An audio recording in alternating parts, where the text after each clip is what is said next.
Komentāri pirms spēles. Nu, ko lai saku? Novēlu pretiniekiem veiksmi, jo viņiem tā būs nepieciešama. Jo, cik es saprotu, jūs esat underdog, kur pa pirmo vietu cīnās, ja? Mēs esam baigi underdog, jā, bet mēs mēģinām parādīt, baigi skatāmo spēli, jo pa lielam mēs vienīgais pāris, kur spēlē atraktīvi, gan uzbrukumā, gan aizsardzībā. Jā, tā es dzirdēju. Pēc jaunākām tendencēm. Skatītājiem, jā? Klasiski spēlē nebaudām, piemēram. Garais ne īsti iegremdēt, var ne blokā nospēlēt, nu, tur tā diezgan boring.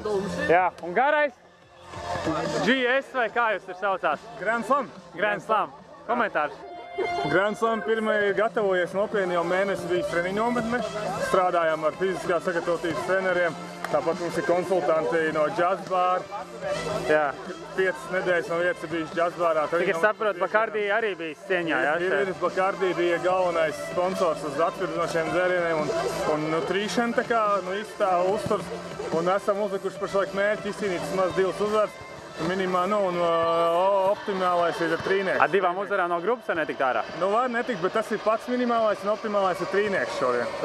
Nu, lai veicot. Kas ir minimālais? 2 uzvaras. Tev var būs komentārs? Jā. Pagulēt. Tā ir, jo garajā lielajā grupā.